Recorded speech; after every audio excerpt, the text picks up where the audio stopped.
Omukoro gwo kwemura kirekiro cy'abakazi omu district egi gubire aha Kishayi Kitera Primary School kandi abantu nyamwingi nibo bagwitabiremu.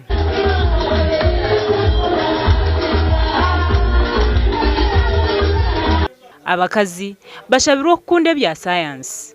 Hati omulembo guturumu n'ekireki twiza kweyizusya kurebensa kwebireri na hata itwahika kandi tukareba ebirungi ebitwahikaho okutungura abakyara konka twegamire aha kintu kya science ko kuba noreba kuruga kare uko shoti sciences ziri z'abakyara ukabo shoti ebintu bikwadirire nko bushaho nko bwa makanika nko bwa agriculture nko bwa kinde by'abashinje. Minisita w'ekikuro ky'abantu Peace Mutuzo kandi abirari omugenyi mukuru akozesiza omugisha ogu okwehanangiriza abazaire okushomesa abaana baabo batine kushorora. Hamya ngo abana bitu bariyo nibashoma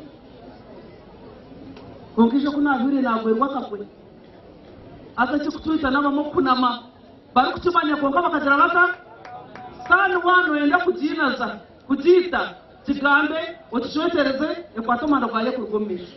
Omukyala wa Kitagwenda ashemere kuba ayine sente ashemere kombekeka na washemere kuba hoki nyenda kushima abashija ba Kitagwenda aha ruteji abashija bikirize ngo abakazi baze kuronda sente.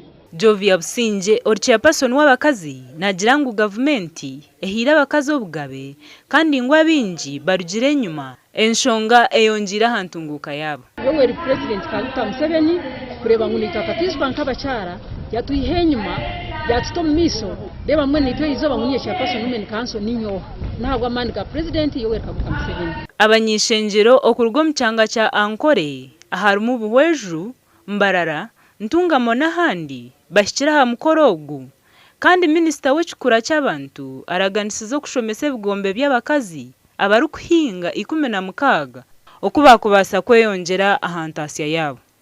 Gashaka wa Anthony Twin.